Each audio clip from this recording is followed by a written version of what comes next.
I wanted to start talking about, of course, the episode "The Seller Who Ate Its Tail."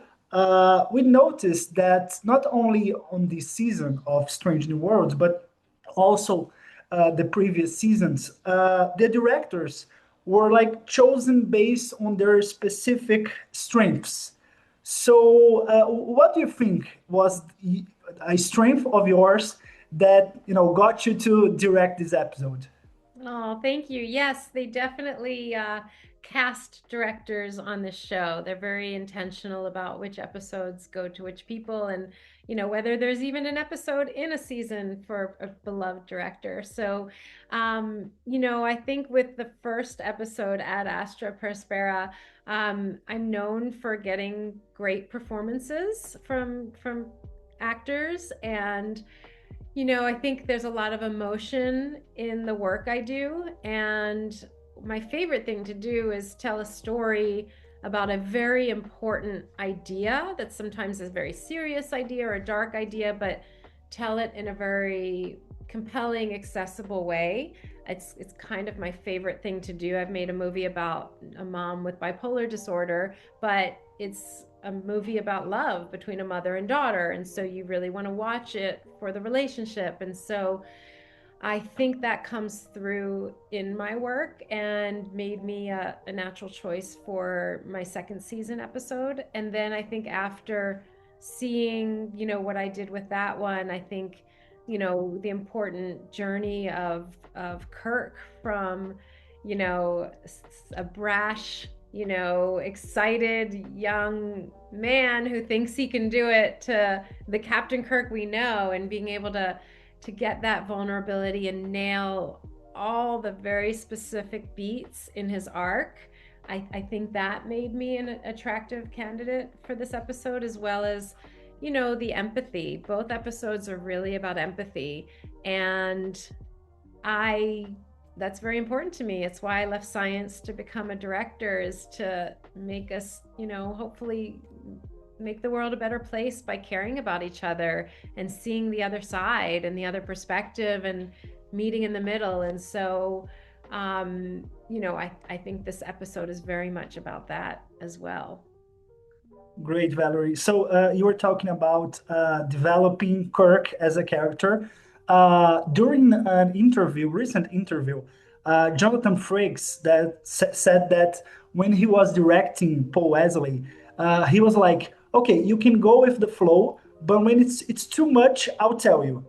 I wanted to know how was your approach to Paul Wesley to develop this character, specifically in this phase of his life. He's not Yeah. that Captain Kirk, we know. Right. It's like the first time he's a captain. So, how was your approach with the actor to develop this? Thanks for asking. It was wonderful. I would describe it as very collaborative. We met about a month before in Malibu before we went up to Toronto because we didn't know each other. We hadn't worked together on season two. And, once we both realized what this episode was and the importance of it, I think we both had to check in with each other and say, is this really what we think it is? Is this, are we missing something? Is this that episode? Because nobody, when we were handed the episode, nobody said, this is the episode. Like we read it and we're like, I think this is that episode. Um, and so it's really about getting to know each other and as people. And so that first brunch, it was just wonderful to get to, you know, he's so incredible. He's so smart. He's so kind, like an incredibly kind person. His values are amazing. His moral compass is tremendous, and so he has so many innate qualities that are perfect for this role. And so it was about drawing on those and also really coming up with the arc, or the arc is beautifully written by Bill Wolkoff and David Reed. So it wasn't about creating the arc, it was about making sure we didn't miss a single beat. Because if you miss one dot of that arc, some you would feel that it's missing.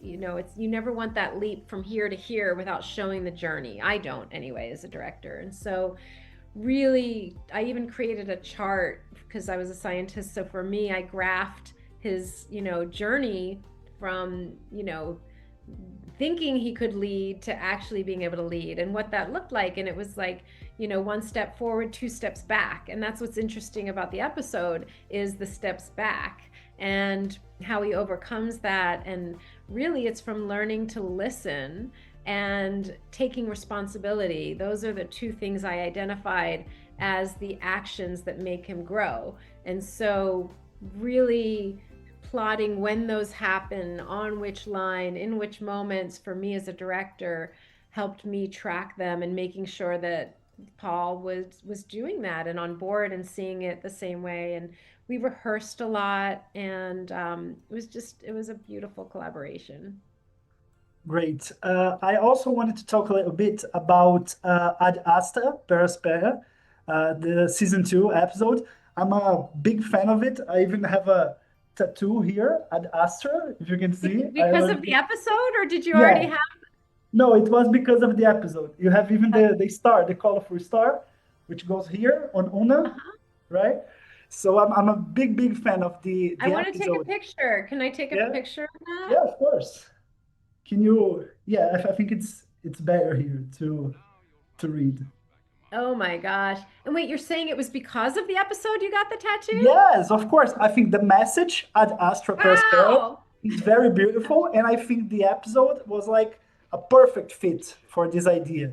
And that was the reason I wanted to ask you about this because you create a very beautiful backstory to Una and the Illyrians, and you create a great connection with some social issues we have nowadays in a classic court-martial Star Trek episode. So I wanted to know how I was working with Rebecca Romaine on developing the character, which we didn't know a lot because it was a forgotten character in the original series, right? Yeah. Oh, I love Rebecca so much. We worked together on very early in my career on the librarians. So we had a pre-existing relationship, but we hadn't, we hadn't worked together or really spoken since then, but we really liked each other from the beginning. And so as soon as, I got this episode, we got on a Zoom and we talked about our hopes and dreams for it. She was so excited to dig in and go deep and do the work, as so was I. And so it was important to me. This is something I learned on a movie I did called Mixtape. Um, there was a main character in that movie. It's three 12-year-old girls that are friends, but there's a main character. But I always rehearsed with all three girls because I wanted that friendship to be so important. And I never wanted someone to feel like more of the star.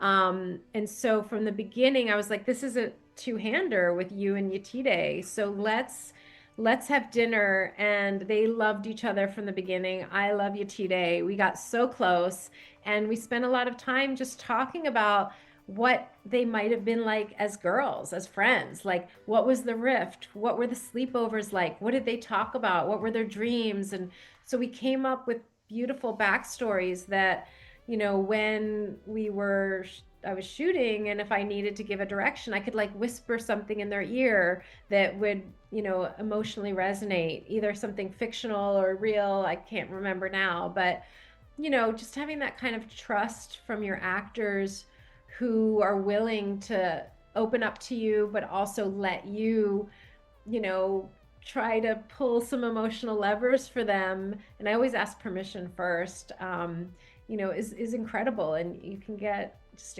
great performances and results. And we just all cared so much about the project. And we're so thrilled with how it turned out. Amazing, Valerie, amazing. Just have one last question slash recommendation because I'm from Brazil, and we Brazilians are very proud of the things we do. We want to like show the world. So I wanted to know that if you had, as a director, if you had any contact with Brazilian movies.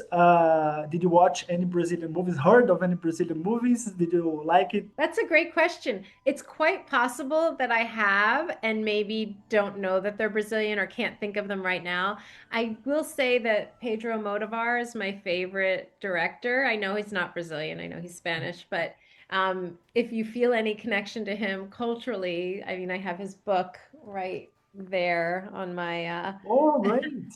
I also have a poster of Ad Astra over Oh, there. I love this poster. So Um, cool. but yeah, I'd have to like look. I'm sure I've seen Brazilian movies, and I love the culture. I just Yeah, love. right. There So was a Brazilian scientist named Sandro in my lab when I was at Harvard, and we were very close friends. He was so fun, and yeah, so I have a very soft spot. And my daughter's boyfriend is Portuguese. I know he's not. I know that's not yeah, Brazil, but but it's the same language. It's there's similar. there's It's very similar. connection. Yeah, Yeah. yeah. So, like I said, it's a question, is the last suggestion. So I'll give you a Hmm. suggestion. Yes, So please. yeah, so there's a movie called I'm Still Here, who just won the Oscars, Best International Movie, like this year. Yes. I Uh, haven't, but I'm dying to see it. And when I tried to see Very it, good. it wasn't available. I'm dying to see it. I know it's been out for over a year, but at the time when I had time to watch it, it wasn't available to stream. So, thank you for the Great, reminder. great. Mhm. As a Brazilian, I really love City, to City of share. God is City of God is Brazilian, He's right? Brazilian. Oh Yeah, yeah, of yes. course. I love that movie. That's it, Valerie. It was a question slash Okay, recommendation, thank you. I will just, you watch know, it. Thanks for to give reminding you me. to give the interview just a little bit of Brazilian sauce, I not love only it. asking about Star Trek. So that's it. Thank you very much, Valerie.